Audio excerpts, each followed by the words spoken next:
My mother always used to tell me, if I can't make it to the playoffs, distract everyone from my failures and make fun of those who did.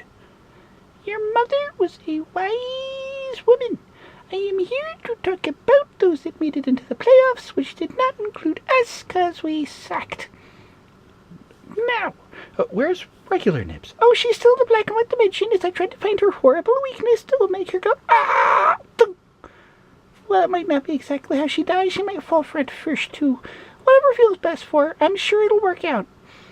It's always proper to fall the most aesthetically pleasing direction when you die. Ain't that the truth?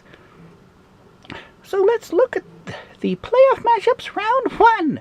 Round one, we have screen. Thank you, glitches. We have CTE victims and meningitis.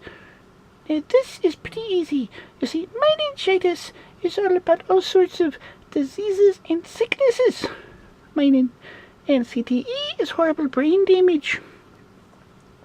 Now, obviously, for this match, meningitis is going to bring out the most potent diseases, and one of the most popular ones nowadays is those that cause zombieism. So most certainly he's going to turn his players into a zombie army to attack CTE, which is a stupid move, as zombies eat brains, and then they will be poisoned by the damaged brains of CTE, and they will keel over their undead selves and decay. So this will be a draw. So saith the anti-nips. Now the next matchup. Really, screen? Come on! Good lord. We have Cooper Coop and the Swagglers. Now, Cooper Coop is possibly chickens or barrel makers or chicken in a barrel. And Swagglers, I think, have something to do with wandering around, but I'm not entirely sure. So I'm just going to say that they will get lost and forfeit the match, and Cooper will move on to face nobody.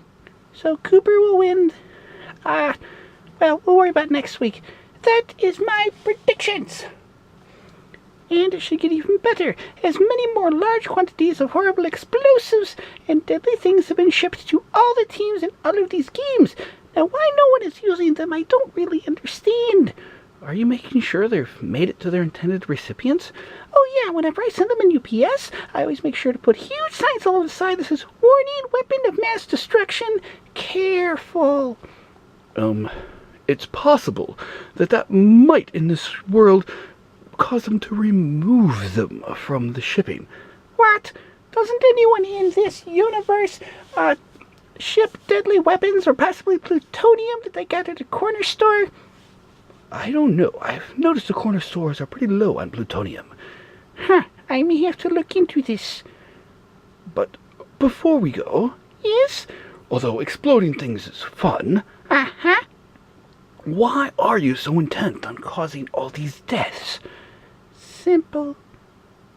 You see, our world and theirs, you were right the other week. I do think about it a lot. I just try not to let it on. There is no free will.